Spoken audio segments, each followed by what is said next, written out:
la fe es la certeza, de lo que se espera, la convicción de lo que no se ve. Por un lado, él dice, es la certeza. Por otro lado, él dice, es la convicción, certeza y convicción. Él tiene certeza de lo que él está esperando. Hay una expectativa, pero esa expectativa tiene su base en una confianza. Él tiene convicción de lo que no se ve. Hay cosas que él no puede ver, pero él está convencido de que él lo va a ver. Y esa confianza y esa certeza descansan en la fe cristiana en general. Esa es una idea que vamos a ir desarrollando un poquito más adelante. Noten cómo al comentar acerca de esto, uno de los puritanos conocidos, Matthew Henry, al detallar y definir también en la fe, en este versículo 1 del capítulo 11 de Hebreos, él dice, es una firme persuasión, síganme con cuidado, y expectativa de que Dios realizará todo lo que nos ha prometido en Cristo. Y esta persuasión es tan fuerte que le da al alma una especie de posesión y presente fructificación de estas cosas. Les da una subsistencia en el alma por las primicias y los anticipos de ellas. ¿Para qué? Para que los creyentes en el ejercicio de la fe se llenen con gozo inefable y lleno de gloria. Observen este próximo slide. La fe demuestra al ojo de la mente, miren la manera interesante en la que Henry describe esta parte, la realidad de aquellas cosas que el ojo del cuerpo no puede discernir. La fe es el firme asentimiento, o sea, de afirmar, del alma a la revelación divina y a cada parte de ella. Y establece en su sello que Dios es verdadero. Es una aprobación total de todo lo que Dios ha revelado como santo, justo y bueno. Ayuda al alma a aplicar todo a sí misma con afectos y esfuerzos adecuados, y así está diseñado para servir al creyente en lugar de la vista y para ser para el alma todo lo que los sentidos son para el cuerpo. Un poco de teoría ampliada, pero yo creo que nos ayuda a ir afianzando ciertos pasos, ciertas ideas que yo creo que son fundamentales para seguir avanzando en este punto. Ahora, noten al apóstol Pablo cómo también hace otra vez, digamos, es enfático en el tema de la fe, en el tema de la fe cristiana en general, y hace una referencia hablando acerca de la soberanía de Dios en los pasajes del 9 al 11 en el libro de Romanos, y cuando les escribe en una de sus conclusiones, él dice, así que la fe viene del oír, y el oír por la palabra de Cristo. De manera que por un lado, tú tienes la fe, y por el otro lado, tú tienes la palabra de Cristo. Hay una base que constituye tu fe. ¿Cuál es? La palabra de Cristo. Y la palabra de Cristo también a la vez fortalece la misma fe que constituye esa palabra. Algunos han utilizado el ejemplo de un avión para referirse a la fe y para referirse a la razón. Cuando en el contexto de cosmovisión se refiere al tema, pues como menciono, algunos dicen, la fe es una de las alas del avión de la fe cristiana, la fe. La otra ala es la razón, de manera que el avión no puede funcionar sin una de las dos alas. Él necesita la fe y él necesita la razón. Quizás tenga un aspecto místico la fe, pero al final hay un vínculo entre la razón y la fe. No puedes llegar a tener fe sin utilizar tu juicio. Necesitas el juicio, necesitas escritura, necesitas la evaluación racional para poder llegar a fortalecer tu fe. Mientras eso es una realidad, no podemos ignorar, y aquí tendría que implícitamente referirme a Dawkins y al mundo secular en el que ustedes, nosotros, estamos viviendo, al hecho de que nosotros somos tildados de que creemos en una fe que es ciega. ¿Alguno de ustedes ha escuchado esa frase? ¿O se la han dicho? A ver si estamos familiarizados. Bueno, algunos de nosotros nos han en alguna conversación, algún amigo, algún familiar, algún compañero de trabajo. No, lo que pasa es que es la fe ciega y yo no puedo vivir mi vida en base a algo que no se puede ver. Y bueno, ¿qué cosas nos dicen en detalle? Bueno, muchos piensan que los creyentes religiosos tienen una confianza ingenua y sin crítica a la Biblia. Algunos como Sigmund Freud decían o dicen todavía que Dios y la religión son simplemente una ilusión. O el ejemplo de Bertrand Russell, que era un filósofo, que las religiones hacen daño. O lo que decía un recién fallecido, también ateo, Christopher Hitchens, que burlarse de la religión y burlarse de Dios era lo que debíamos hacer como seres humanos. O simplemente lo que uno de los promotores del nuevo ateísmo, Sam Harris, dice, las creencias religiosas son injustificables. Una frase de esa simple, porque el pana es bien agresivo, pero no podía traer una frase fuerte. O como dice Hawkins, uno de los científicos matemáticos que muchos de ustedes conocen, que es parapléjico, él dice que la ciencia le gana a Dios. Ahora, ¿qué es realmente la fe? ¿La fe cristiana es todo esto? ¿O hay algo más? A mí me encanta la manera en que un instituto norteamericano que trabaja con el contexto de apologética define todo lo que hemos estado hablando hasta ahora. Y yo quisiera ser repetitivo en algunas cosas, porque es lo que va a permitir que eso vaya haciendo énfasis, la enseñanza, y se vaya fijando en la mente de nosotros. Hablando acerca de la fe, ellos dicen, cuando se trata de la palabra fe, cuando me refiero a ello, me refiero a este ministerio, se llama Impacto 360. Cuando se trata de la fe, hay mucha confusión en nuestra cultura, tanto dentro como fuera de la iglesia. Muchas personas tienen la idea de que la fe es un deseo ciego, en el que fe es simplemente un sentimiento, pero eso no es lo que la fe cristiana es. Continúan diciendo, la fe es confianza activa en aquello sobre lo que tienes buenas razones para creer que es verdad. ¿Se entiende eso? La fe es confianza activa en aquello sobre lo que tienes buenas razones para creer que es verdad. Yo voy a repetir eso en un momento.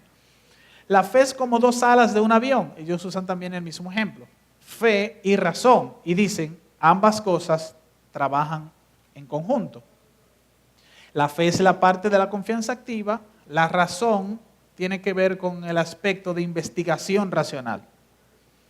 Entonces, tú das un paso de fe, o cuando tú das un paso de fe, lo haces en la dirección de la evidencia, lo haces en la dirección de los hechos, y es por eso que la fe entonces no podemos decir que es ciega.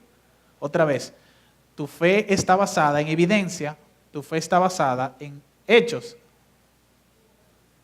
Por eso ellos concluyen, y repito, la fe es confianza activa sobre lo que tienes buenas razones para creer que es verdadero. ¿Me doy a entender hasta ahí? Ahora, ¿cómo podríamos ir resumiendo también todo lo que hemos visto hasta ahora para pasar a la segunda parte? Bueno, hemos hablado de la fe, nuestra fe, la fe cristiana, la cual ha sido tildada de muchas maneras en la sociedad en que nosotros vivimos, pero que, como hemos visto, realmente nuestra fe no es ciega. De hecho, nuestra fe tiene unos ojos que ve más allá de lo evidente, alcanza hasta el cielo, lo cual es significativo.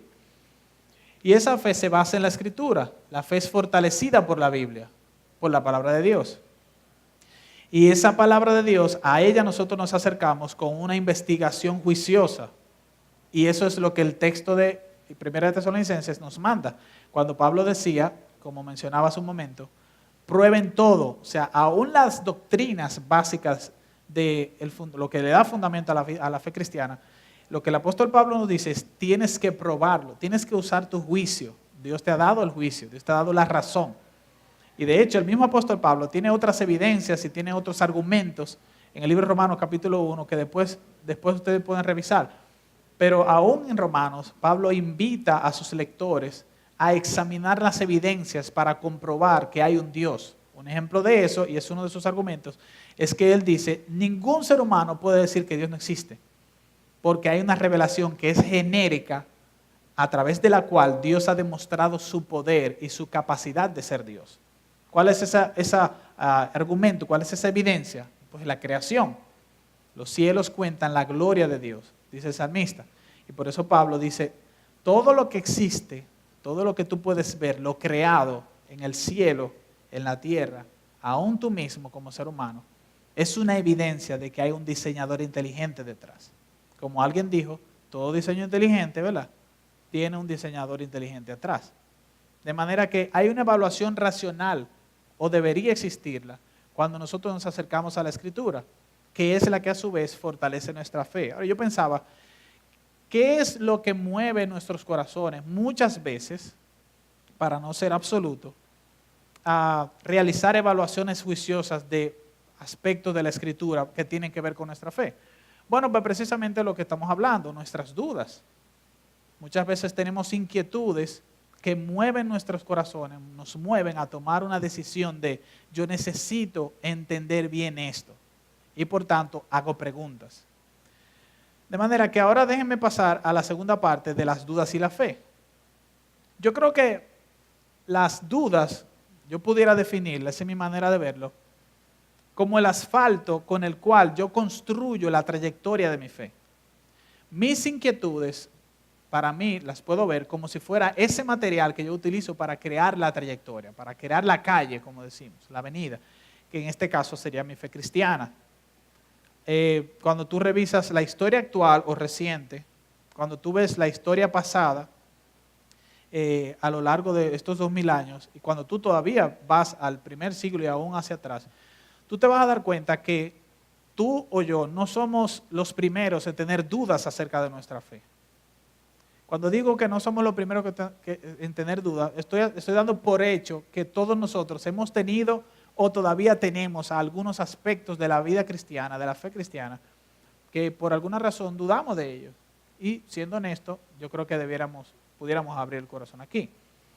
Ahora, lo que sí es visto a lo largo de la historia es que mucha gente, como por ejemplo en estos casos, mucha gente antes de venir a la fe cristiana, y a quienes voy a mostrar ahora todavía en la actualidad son cristianos, o bueno, los que están vivos, o murieron en la fe, lidiaron con sus dudas. De hecho, alguno de ellos cuestionó la fe cristiana y fue hostil inclusive con ella antes de que el Señor abriera sus ojos al Evangelio y antes de que ellos se movieran a hacer investigaciones racionales para descubrir una cosmovisión que respondiera a las preguntas filosóficas y más importantes de su vida: ¿dónde vengo? ¿A dónde voy? ¿Quién soy yo? Etcétera. ¿Por qué estoy aquí? Pero, por ejemplo, un Josh McDowell, quizá algunos de ustedes lo conocen porque es el escritor de este libro, de Evidencia que demanda un veredicto, fue un ateo, fue alguien que fue desafiado a descubrir en la fe cristiana, de hecho, las respuestas a las preguntas que les acabo de mencionar. Otro de ellos es Lee Strobel, que algunos de ustedes quizá mejor conocen por el tema del caso de Cristo. De hecho, se hizo una película el pasado año, creo que fue el pasado año que salió, ¿verdad? Bueno, yo creo que aquí en el GAP la vieron. O quizás Francis Collins, que es uno de los, el líder principal del proyecto de genoma humano, un científico que está vivo, escribió un libro que se llama Lenguajes de Dios, donde él presenta como científico las evidencias de la fe cristiana. O quizás uno que ustedes conocen o han escuchado con más frecuencia, que es C.S. Lewis, el hombre de las crónicas de Narnia, el hombre de mero cristianismo, etc. O un actor como Kirk Cameron, que ha hecho un sinnúmero de películas, pero aunque se convirtió a sus 17 años, cuando tú revisas su biografía te das cuenta que a esa edad él era un ateo. Probablemente alguno de ustedes tenga 17 años. Entonces tú tienes un sinnúmero de personas que a lo largo de su vida, antes de venir a la fe, tuvieron que lidiar con dudas. Se cuestionaron cosas y cuestionaron aspectos fundamentales inclusive acerca de la fe cristiana. Pero no solo ellos, cuando tú vas a la Escritura, por ejemplo, tú también encuentras un sinnúmero de personas que ha tenido que luchar o tuvo que luchar con sus inquietudes y sus dudas. Un ejemplo de eso es Moisés. Cuando tú revisas el capítulo 13 y el capítulo 4 del propio libro de Éxodo, tú te das cuenta a un Moisés que está dudando, inclusive cuestionando al Señor. Cuando Moisés es llamado en el capítulo 3, que Dios se le aparece, la llama, ¿verdad? En la zarza que ardía, no se consumía, etc.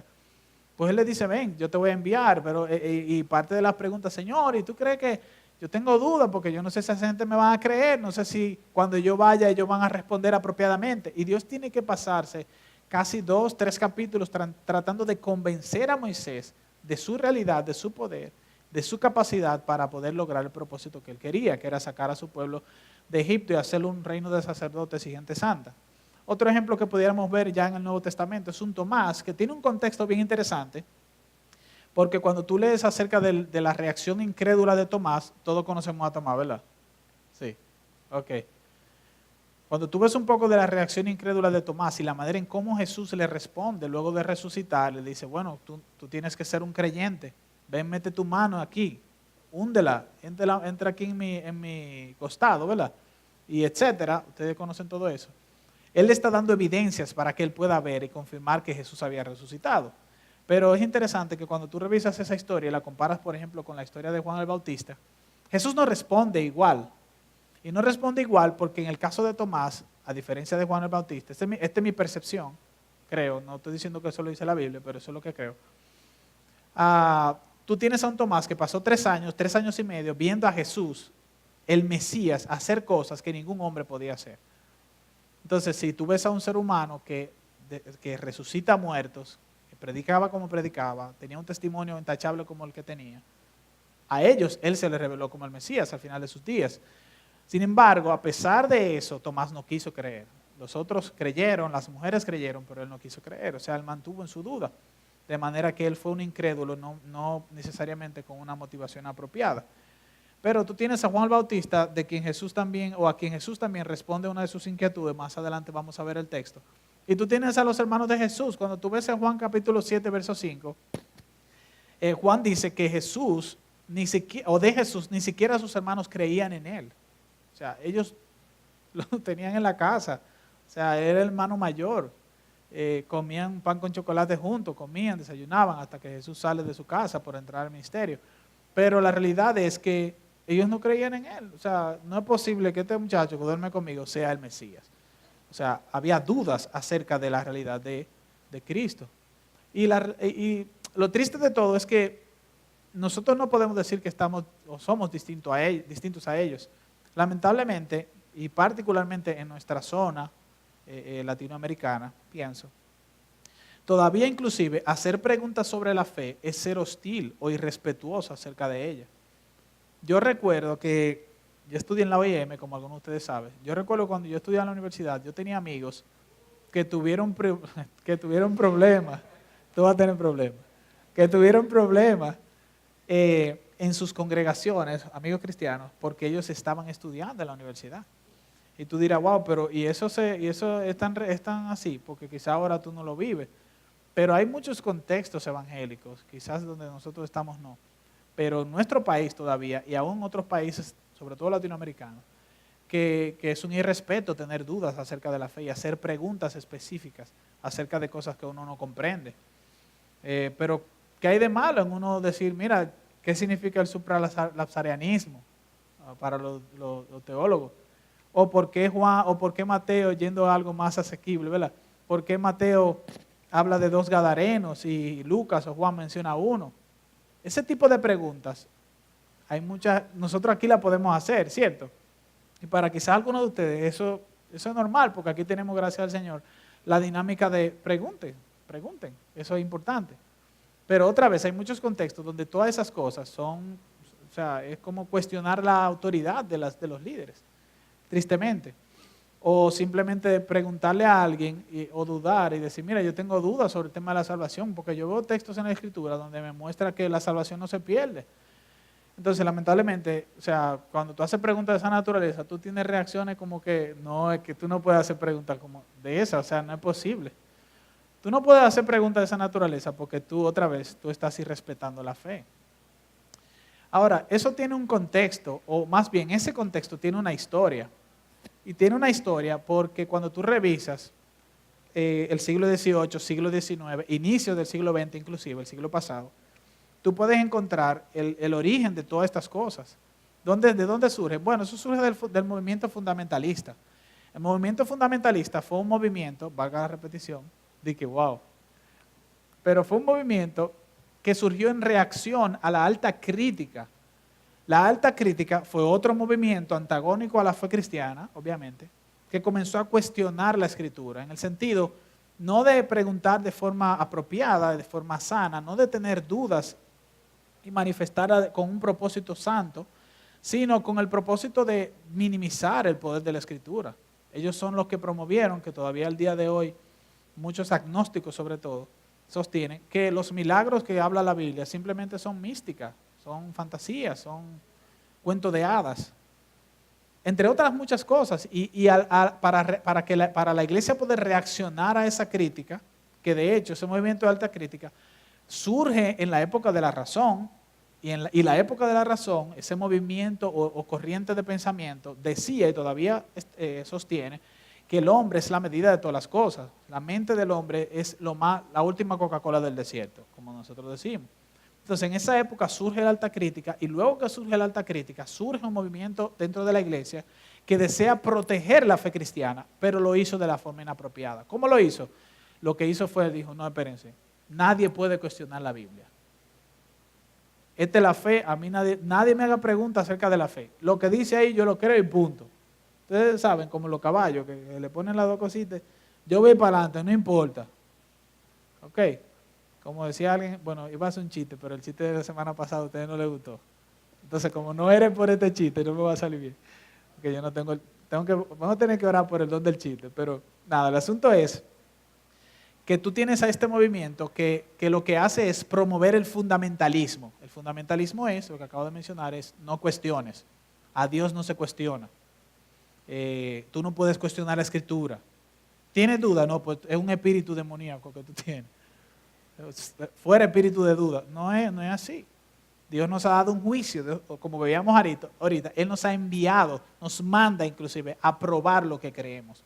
Porque es la mejor manera de tú poder asegurar que tú estás en la fe y usando tu cabezota. Entonces, la cabeza, perdón. Para ir haciendo énfasis y encaminar un poquito hacia el cierre, cuando tú revisas este libro, Our Secular Age, es de TGC, un libro que salió ahora el año pasado, él hace una cita de este autor, Smith, en un libro que él tiene, How Not to Be Secular. Y él dice lo siguiente: la fe está enraizada. Noten esto con mucha atención.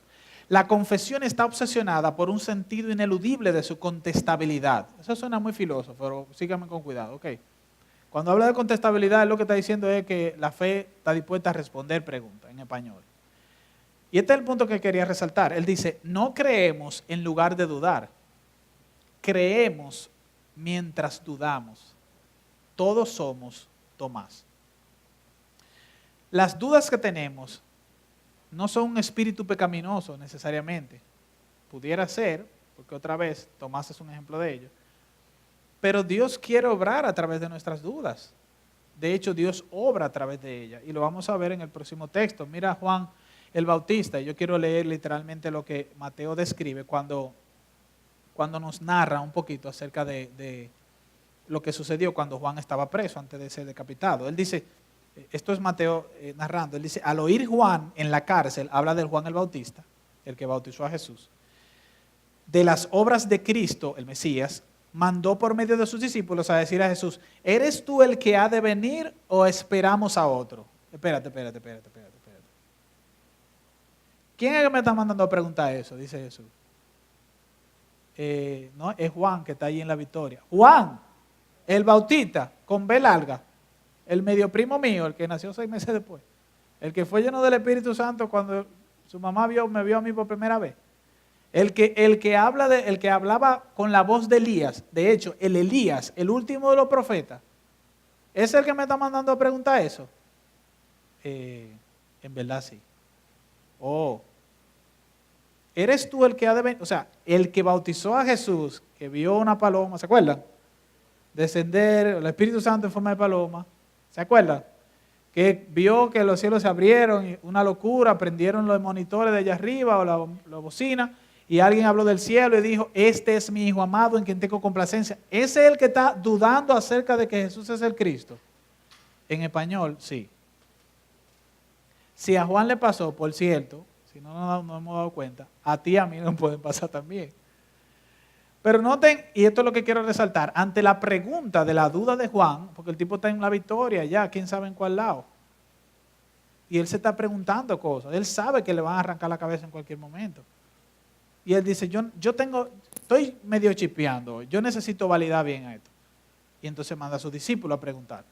Pero otra vez, a mí me llama mucho la atención que cómo reacciona Jesús a eso. Entonces dice el texto, ¿eres tú el que ha de venir o esperamos a otro? Jesús les respondió, vayan y cuenten con Juan lo que oyen y ven. Da evidencia, ¿cierto?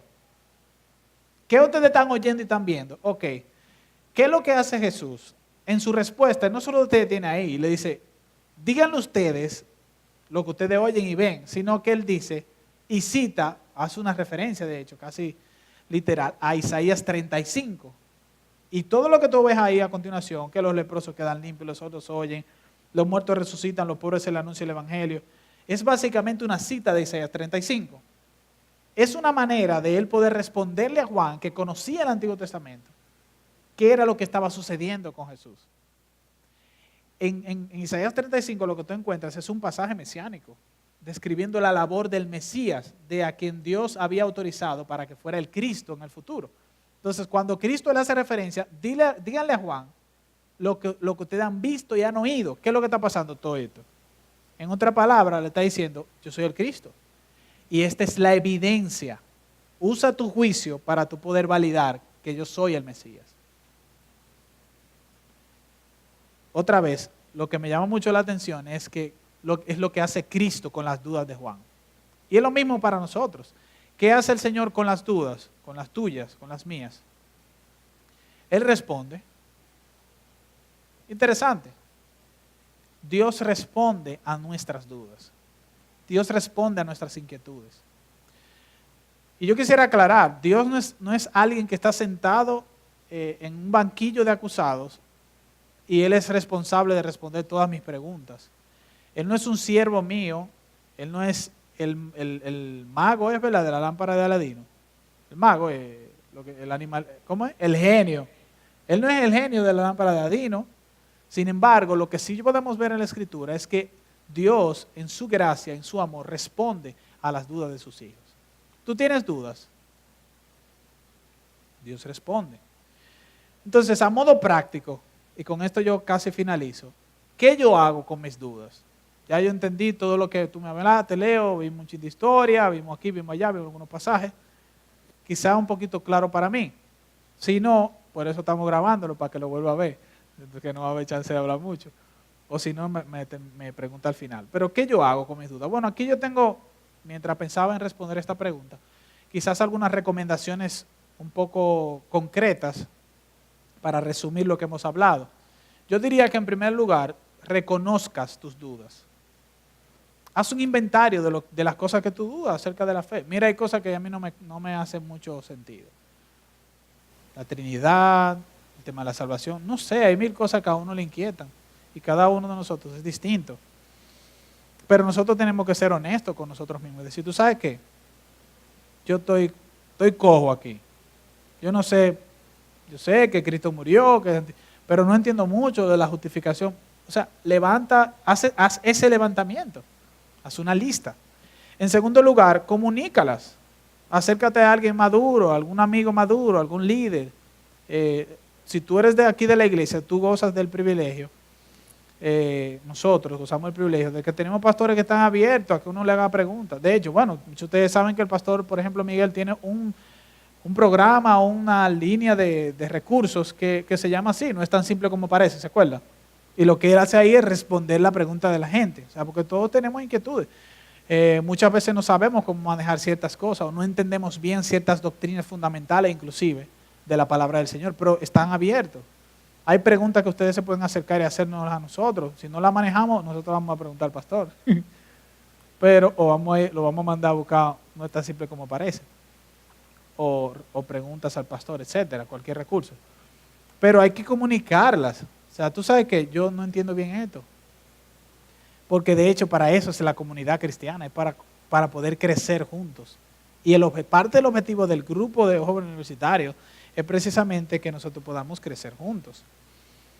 En tercer lugar, mi recomendación es que tú dudes de tus dudas. Yo te invito a que tú dudes de tus dudas porque mucha gente, sus dudas los llevan a ser agnósticos. Empiezan en la fe, crecen en la iglesia, como mucha gente le ha pasado, pero terminan como Bart Ehrman, por ejemplo, que es un profesor, un catedrático en los Estados Unidos, un bestseller, que él es agnóstico, se ha dedicado a destruir las bases históricas de la fe. Y él te dice, no, Jesús nunca existió, lo que escribieron en el Nuevo Testamento realmente no fueron los apóstoles. Entonces empieza a sacar, a darle validez a un montón de libros y evangelios pseudoepigráficos, evangelios falsos, que lo escribió supuestamente Pedro, pero realmente a lo largo de la historia y las pruebas literarias no han dado el resultado de que fue Pedro. Pero él está dándole valor otra vez a toda esa documentación de los gnósticos, con G adelante, que no es lo mismo que agnóstico, ¿verdad? De la época, durante la época de Jesús, sobre todo posterior a la época de Jesús, primer siglo hasta el siglo 3 o 4. Entonces, a través de todo esto es lo que él está tratando de descalificar la fe cristiana. Pero otra vez, el tipo hizo un MDiv en Biblia. O sea, él estudió la escritura en un seminario, pero ahora ha terminado siendo un agnóstico. Entonces, duda de tus dudas.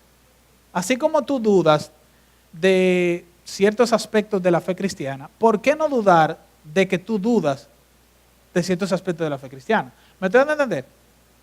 O sea, yo tengo que también, no solo dudar son cosas de la escritura, yo tengo que también dudar, y es ahí donde va el consejo, las dudas que yo tengo acerca de la escritura. ¿Se entiende? Entonces, obviamente eso no es un consejo que yo me inventé, porque si me inventé ya estuviera graduado en Harvard, pero eso es un consejo que da el doctor Timothy Keller, por ejemplo. Él escribió, de hecho, él tiene un libro muy interesante acerca del tema. Y en un artículo de Coalición por el Evangelio que tradujeron a principios del año 2016, él dice, yo aprendí de un ateo que se convirtió a la fe en mi iglesia, aprendí a dudar mis dudas. Porque parte de lo que este ateo hizo fue enseñarle a él, yo tuve que aprender, yo dije, no, espérate, ¿por qué yo tengo que dudar esto y no dudar lo otro? Entonces, cuando él fue a revisar el fundamento de sus dudas, él se dio cuenta que las dudas no tenían ningún fundamento, sino que la fe cristiana tenía todavía más fuerza y era más sólida, por lo tanto, él abrazó la cosmovisión cristiana. Otro consejo es indaga. Nosotros somos muy ávidos para ir a la internet y buscar cualquier cosa en Google, pero muchas veces nosotros somos un poco lentos para revisar temas específicos acerca de los que dudamos de nuestra fe. Y otra vez, reitero, ¿no? Parte de la gracia que tenemos en una vida, en una sociedad como la que tenemos ahora, con tanta tecnología, es que hay muchos recursos, hay libros. Tú y yo tenemos que saber a dónde buscar, pero hay cosas que buscar. Y eso es una bendición de Dios, que no existía en la época de la Reforma, que no existía en la época de la iglesia primitiva. Si Pablo viviera ahora, estuviera usando un montón de recursos de lo que existen en la actualidad, redes sociales, videos, etc. O sea, sería una locura. Pablo gozaría de estar en una época como esta. Pero ¿a dónde yo voy con el consejo? Otra vez, saca, o sea, da un paso y comienza a investigar. Compra un libro, pregunta, reúnete. Toma el tiempo necesario para poder valer todo lo que tú necesitas para fortalecer tu fe. Y finalmente, o casi finalmente, ora al Señor. Mira a Juan el Bautista, él se acercó a Jesús y le dijo, mira, yo tengo esta duda. Él responde. Acabamos de terminar, para los que estuvieron, una serie acerca de la oración, y parte de lo que veíamos era que, bueno, Dios responde las oraciones. Tú pides, pero Él dijo, el que pide recibe, y el que busca encuentra, y el que llama se le abre la puerta. Entonces nosotros tenemos que aprender a crecer en la confianza en el Dios que responde y decirle, tú sabes que, Señor, yo dudo de esto, abre mi entendimiento. Y tú sabes que si luego de que tú hagas todas esas cosas, todavía hay cosas que tú no puedes entender a cabalidad, la soberanía de Dios, en la salvación, por ejemplo, la diferencia entre la responsabilidad del hombre y la soberanía de Dios, de la Trinidad. Ok, todavía tú puedes seguir confiando en el Dios que controla todas las cosas, porque no se trata de tú entender todo, porque tú y yo tenemos la cabeza limitada. Nuestro IQ tiene un límite. La capacidad pensante de Dios no tiene límite, sus pensamientos no son nuestros pensamientos, su manera de actuar no es la nuestra. Y la ilustración que usa Isaías para hablar de eso es, mira la distancia del cielo y la tierra, es así la diferencia entre tu mentalidad y la mía. ¿Me siguen? Entonces, finalmente, sé paciente y espera respuestas. Como vivimos en una sociedad y una generación microondas, ¿verdad? Todo lo queremos rápido, a nosotros no nos gusta esperar. No hay mucha gente, vete por el drive-thru, no coja lucha. Pero hay muchas veces que nosotros tenemos que ser pacientes y esperar. ¿Por qué eso es importante? Bueno, porque Dios nos ha llamado a estar preparados para presentar defensa ante todo el que nos demande razón de la esperanza que hay en nosotros. Es un mandato que nosotros podamos responder preguntas de la gente acerca de nuestra fe. ¿Ustedes lo notan? Por un lado nos manda a probar y a testear, a verificar, validar lo que creemos, pero por el otro lado nos dice, tú tienes que estar listo porque tu objetivo es presentar defensa ante todo el que les demande razón de la esperanza. ¿Cuál es la esperanza? La esperanza es el Evangelio. Nosotros hemos puesto nuestra fe en el Dios que se hizo hombre y que históricamente caminó de forma perfecta de acuerdo a la ley de Dios y que históricamente fue a la cruz, crucificado injustamente, condenado injustamente, y que históricamente resucitó al tercer día. Y que, por cierto, históricamente fue visto por 500 más hermanos y históricamente también ascendió a los cielos. Y esos 500 hermanos no fueron una alucinación, lo vieron ascender al cielo. Entonces nosotros creemos en un Jesús histórico y es un evangelio que es concreto. No es mística. Los medios de comunicación han promovido que tú y yo creemos en una fe ciega, pero esa no es la realidad. La única cosmovisión, y eso es lo que queremos testear, probar, y verificar y ver juntos a lo largo de esta serie en estos 2 meses. La fe cristiana es la única cosmovisión que puede dar respuestas a las preguntas más importantes de la vida de una manera lógica, con sentido y racional. Y otra vez, eso es lo que queremos hacer en estos 2 meses. No lo podemos hacer hoy porque el tiempo ya se me acabó, de hecho. Entonces yo quiero animarte a que tú ores acerca de tu fe. Yo quisiera animarte a inclinar tu rostro. Vamos a hacer una breve oración. Todavía nos queda un par de cosas que hacer, pero pidámosle al Señor que nos ayude. Donde tú estás, ora y dile: Señor, tú sabes que yo dudo de esto o de lo otro. Quizás no te recuerdes de qué duda, pero Señor, yo quiero que tú me ayudes.